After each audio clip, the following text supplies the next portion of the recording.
Il est crucial de prendre le temps de réfléchir à des sujets qui marquent notre époque et qui nous aident à mieux comprendre le monde.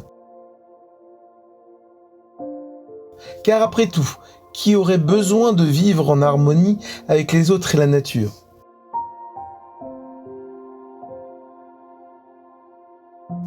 Ignorer ces questions, passer à côté sans se les poser, c'est comme un peu traverser un champ de mine en se disant que les fleurs sont jolies. On admire le paysage sans réaliser qu'on pourrait finir par sauter dans l'inconnu tout en se croyant en sécurité. C'est une manière audacieuse de vivre, mais il faut avouer que le risque d'une explosion inattendue est plutôt élevé.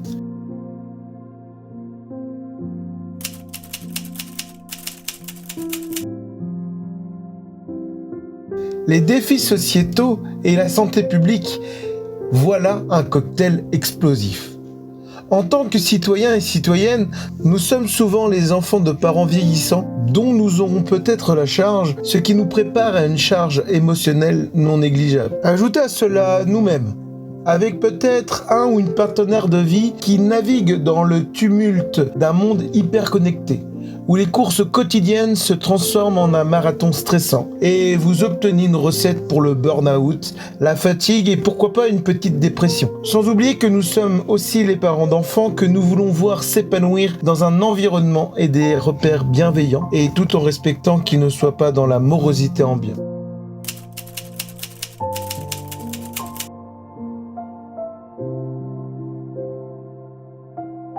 En somme, nous aspirons à bâtir un avenir serein dans un monde qui, avouons-le, nous semble pour le moins chaotique. Ainsi, il est essentiel de constater à quel point la relation entre l'homme et l'animal est devenue un sujet de recherche important et incontournable pour répondre à ces enjeux de société, presque comme un outil indispensable dans le monde de la santé publique. Les études s'accumulent, prouvant que passer du temps avec nos amis à quatre pattes peut avoir des effets bénéfiques sur notre bien-être physique et mental. Qui aurait cru qu'un simple câlin à un chien, la queue du chat sous son nez dans le lit le matin, ou le regard curieux d'un âne pouvait être un remède bénéfique et avantageux que nous recherchions tous ? Il semblerait que nos compagnons animaux soient les véritables thérapeutes de notre époque, et cela mérite bien qu'on s'y attarde un peu.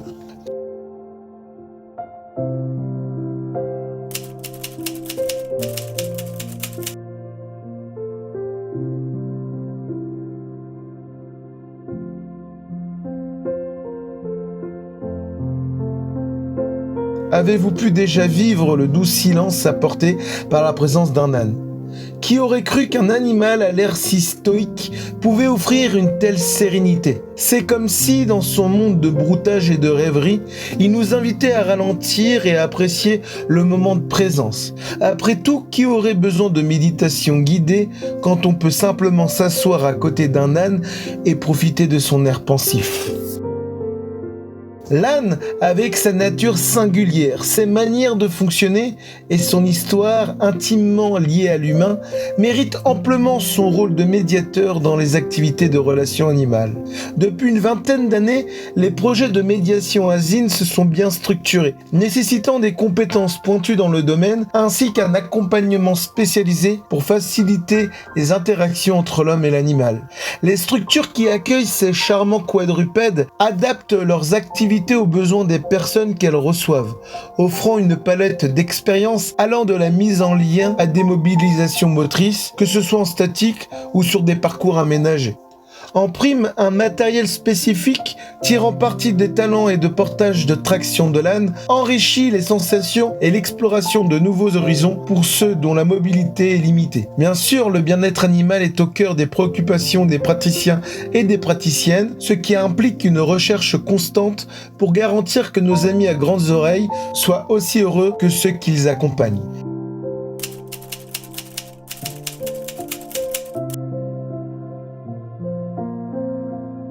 Alors, que nous dit la science sur cette fameuse relation entre l'humain et l'âne ? Ne serait-ce pas là un terrain fertile pour les charlatans, profitant de la naïveté des émotions des participants et des participantes ? C'est une question légitime, car quand on parle de thérapie, on se doit d'évoquer la science. Et celle-ci ne devrait pas être tirée de n'importe quel chapeau.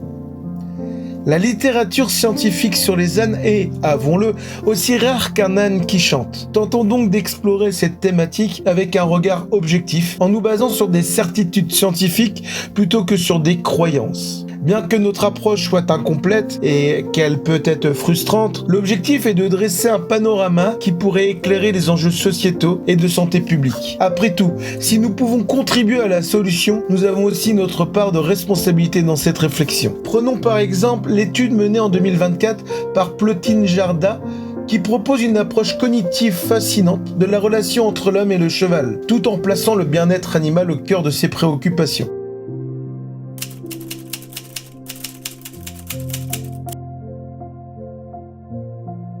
La curiosité pour la dynamique humain-animal ne cesse de croître et il est désormais évident que les émotions jouent un rôle crucial dans ces interactions. Des recherches récentes ont révélé que nos amis à quatre pattes, en particulier les mammifères domestiques, sont sensibles aux émotions humaines. La thèse menée dans l'étude de Plotine Jarda s'est donc penchée sur la manière dont les chevaux perçoivent nos émotions, en commençant par la tristesse.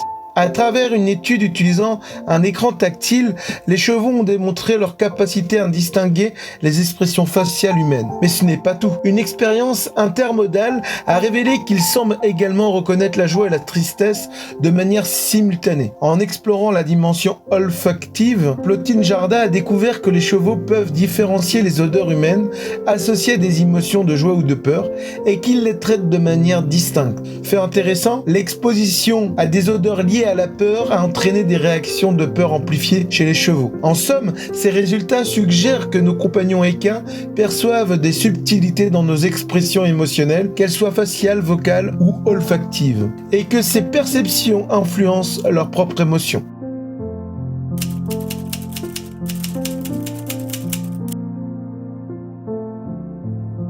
Voilà une belle avancée pour mieux comprendre le comportement des chevaux lors de nos interactions, tout en éclairant les relations entre humains et mammifères domestiques. Suite à cette étude, et pour aller plus loin, il est légitime de se demander si nos amis à quatre pattes, réceptacles de nos émotions, ne pourraient pas, à leur tour, nous influencer. Après tout, si nous avons le pouvoir de les toucher émotionnellement, pourquoi ne pas envisager qu'ils aient aussi un petit quelque chose à nous transmettre? Cela semble logique, même si l'étude en question ne s'y attarde pas. Le CNRS nous rappelle que la notion de relation implique un lien de dépendance ou d'influence mutuelle. Alors, dans le cadre d'une étude sur la relation entre l'homme et l'animal, serait-il vraiment judicieux de faire fi de cette réciprocité? Après tout, ignorer que ce compagnon animal a son mot à dire dans l'équation, c'est un peu comme prétendre de jouer à cache-cache tout seul.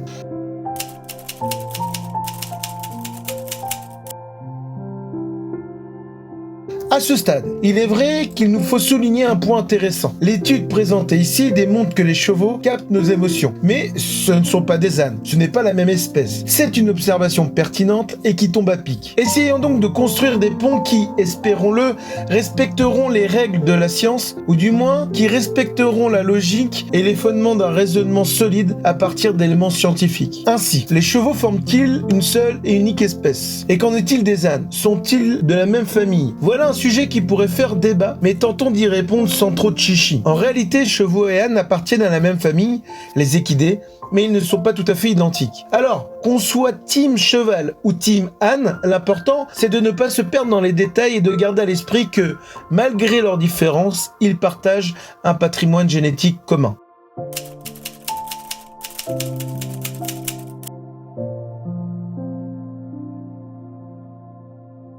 Rappelons qu'une espèce est généralement définie comme un groupe d'individus partageant un génotype et un phénotype suffisamment similaires pour se reproduire entre eux et engendrer une descendance viable dans un environnement naturel. Cependant, la nature, avec sa complexité, ne se plie pas toujours aux catégories que l'homme a créées pour tenter de la comprendre. En réalité, il existe plusieurs définitions concurrentes de ce qu'est une espèce, accompagnées d'exceptions à chaque définition. Prenons l'exemple de l'hybridation qui se produit fréquemment, que ce soit naturellement ou sous l'influence humaine. Dans ce parcours, vous aurez l'occasion d'observer des genres de la même famille et en même temps, vous pourrez également distinguer deux espèces au sein d'un même genre et même apprécier des subtilités entre deux variétés d'une même espèce. En somme, les chevaux et les ânes peuvent s'accoupler, partageant ainsi une part de leur patrimoine génétique et, par extension, une petite portion d'une espèce commune.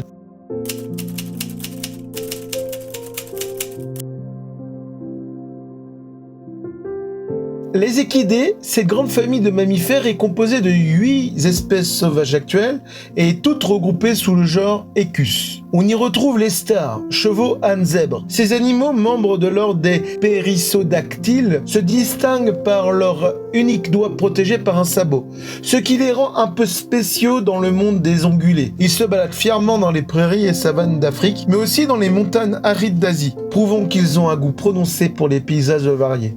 Le bardeau, ce charmant hybride issu du croisement entre un étalon et une ânesse, est un peu le cousin éloigné du mulet, mais avec un look plus proche du cheval. Ses oreilles plus courtes et ses jambes droites lui donnent un air distingué, mais il est généralement plus petit. Sa robe, souvent très claire, pourrait faire pâlir d'envie n'importe quel mannequin équin, bien que toutes les couleurs soient théoriquement possibles. Quant au mulet, fruit de l'union d'un âne mâle et d'une jument, il se situe entre les deux espèces en termes de taille, alliant la force du cheval à la rusticité de l'âne. Intelligent et endurant, il est le compagnon idéal pour transporter des charges lourdes, que ce soit en plaine ou en montagne, et ce depuis l'Antiquité.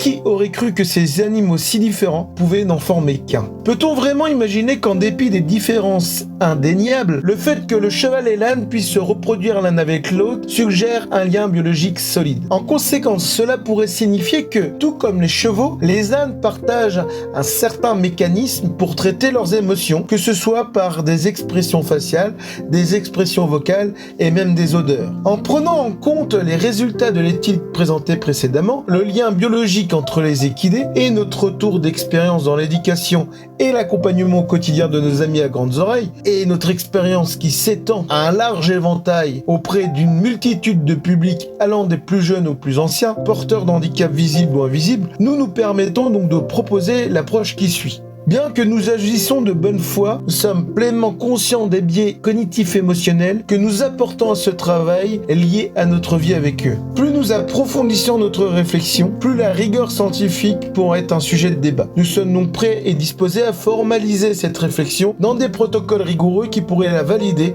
ou au contraire la remettre en question.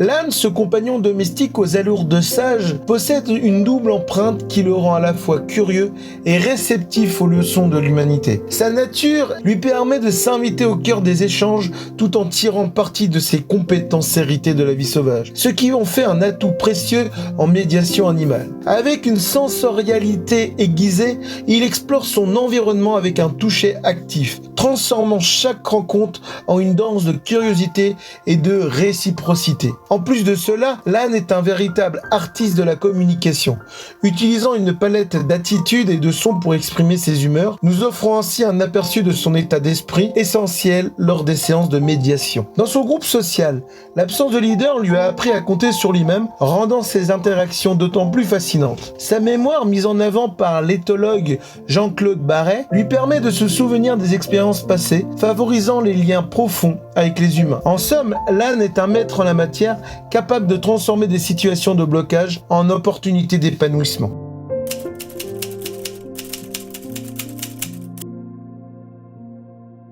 Une recherche menée en 1982 par le professeur B.A. Chance sur une période d'1 an révèle que les ânes sont des créatures sociables, friandes de rencontres et d'interactions, tant entre eux qu'avec les humains. Cette étude met également en lumière leur ingéniosité.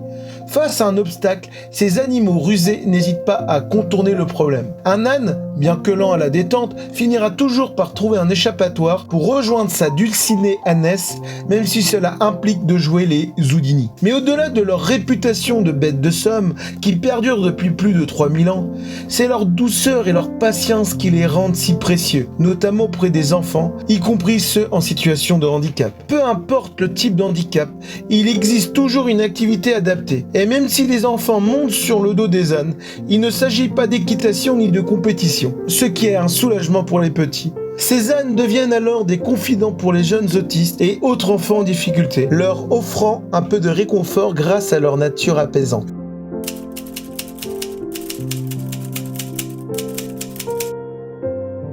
Faisons une petite aparté. Vouloir organiser les autres, c'est un peu comme prétendre être le chef d'orchestre d'une symphonie où chacun joue ou veut jouer sa propre mélodie. Cette quête de supériorité ne peut se réaliser qu'en devenant le champion du monde, le plus fort, que ce soit par la lutte ou la compétition. Ironiquement, tout en aspirant à un monde idyllique où la compétition serait reléguée aux oubliettes, nous nous précipitons instinctivement vers la lutte comme des enfants vers un bonbon. Emmanuel Levinas nous rappelle que l'humain est fondamentalement social.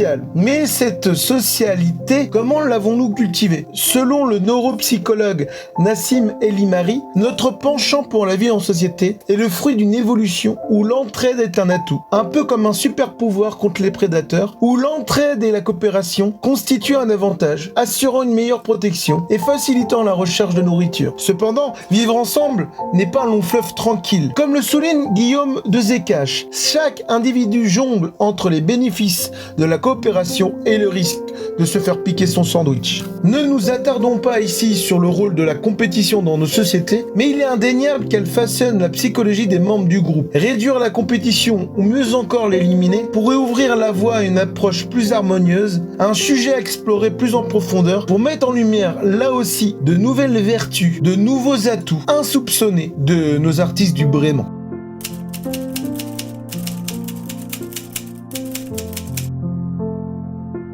Il nous semblait important de faire cette petite digression. L'image de l'âne comme animal têtu mérite d'être revue, car ces moments de blocage ressemblent plus à une réflexion d'âne. Comme le souligne Médiane, écrit Médi Anne. L'âne prend son temps pour fouiller dans sa mémoire à la recherche d'une solution à son inconfort. Cette lenteur, loin d'être un défaut, appelle l'humain à faire preuve de patience et à changer de perspective. Le rythme tranquille de l'âne est un véritable atout, permettant d'installer des interactions en douceur et de questionner la pertinence des efforts investis. On dit souvent que l'âne a le pied sûr, une qualité développée pour naviguer dans beaucoup de typologies de terrain. Plutôt que de sprinter, l'âne préfère avancer pas à pas, assurant ainsi sa progression avec endurance et stabilité. En s'associant à l'âne, l'humain peut même voir son propre rythme s'ajuster au sien. Sa masse et sa démarche assurée favorisent l'équilibre et l'exploration motrice, tandis que sa capacité à rester immobile ouvre la voie à des moments de portage détente et d'engagement gestuel. Avec sa physiologie et sa sensorialité, l'âne nous invite à établir des relations de transversalité, où l'on fonctionne côte à côte, dans un compagnonnage enrichissant et interactif.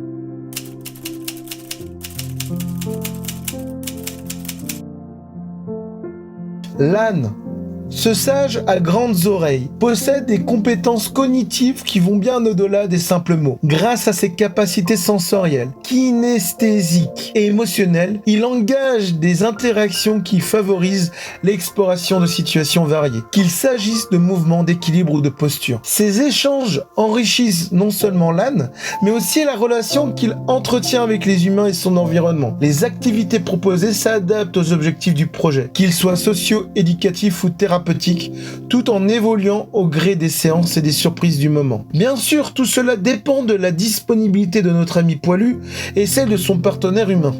Car après tout, même un âne a besoin de son temps de pause.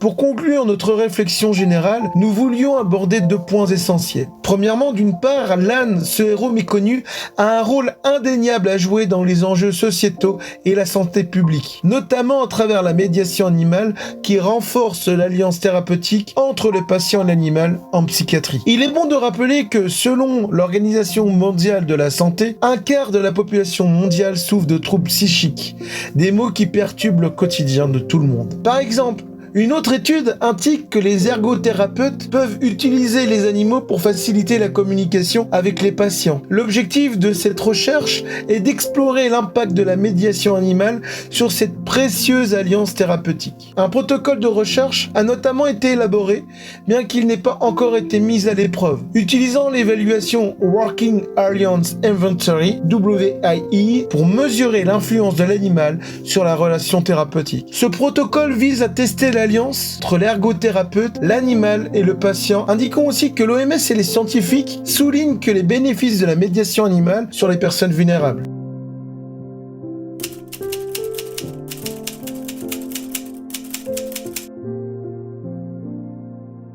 Le deuxième point essentiel de notre conclusion à évoquer est d'ordre plus philosophique. L'âne, souvent perçu comme un animal stupide, sale, malveillant, paresseux, est en réalité le reflet de notre propre ingratitude et de notre propre bêtise. Depuis des millénaires, cet humble compagnon a été un allié précieux pour l'humanité. Et pourtant, nous le jugeons aujourd'hui sévèrement. Il arrive fréquemment qu'une personne projette sur autrui ses propres démons intérieurs. Elle déverse ainsi ses propres traits, comportements, émotions, et même ses angoisses sur ceux qui l'entourent, comme si la personne en face, l'autre, était une sorte de miroir déformant. Ce qu'elle a déjà vécu, ses luttes psychologiques ou émotionnelles, se mêlent à ses perceptions, souvent sans qu'elle ait réellement conscience. Tout cela peut être le fruit d'une identification des expériences passées, que ce soit avec ses parents, ses frères ou sœurs, ou d'autres figures marquantes de son enfance, ou de sa vie de tous les jours. En somme, c'est un peu comme si chacun portait une paire de lunettes teintées de ses propres souvenirs, et que, par un tour de magie, il les faisait porter à d'autres. Que nous enseigne donc cet animal sur nous-mêmes? Les personnes que nous croisons nous renvoie une image de nous-mêmes. Et il en va de même pour notre relation avec l'âne. À travers nos interactions, qu'elles soient avec des amis, des parents, des frères, des sœurs, nous découvrons des perspectives variées, mais aussi des conflits. Chaque individu porte en lui un ensemble unique d'idées et de croyances, et il est essentiel de respecter ces différences. Vivre en société est une expérience positive ou négative, mais c'est bien ce lien humain qui façonne notre identité. Alors quelle est notre relation avec autrui? Et que peut nous révéler l'âne sur notre propre nature? Peut-être, malgré son apparente simplicité, cet animal pourrait-il être un véritable révélateur de conscience? Et que dire de nos émotions tumultueuses, comme l'agressivité, la colère, l'anxiété? Ces sentiments souvent destructeurs pourraient bien être des mécanismes de défense face à un tourbillon d'émotions contradictoires. Comment les apprivoiser, les comprendre et surtout ne pas les laisser nous submerger? Évidemment, l'âne, comme tout être vivant, a ses petites crises de folie, ses moments de dérapage où il semble avoir oublié ses propres principes de base. Dans ces instants, c'est nous qui jouons les psys. On le rassure, on le calme, on le protège. Mais n'oublions pas que cette relation est un échange. Ce que nous faisons pour lui, il nous le rend bien à sa manière. Et quand c'est nous qui dérapons, il peut être judicieux d'écouter ses observations, ses compréhensions et ses réactions. Cette coopération, surtout quand l'un se sent un peu perdu, est la clé pour retrouver un équilibre, une stabilité. Alors, finalement, qu'est-ce que l'âne peut-il nous apprendre de nous-mêmes ?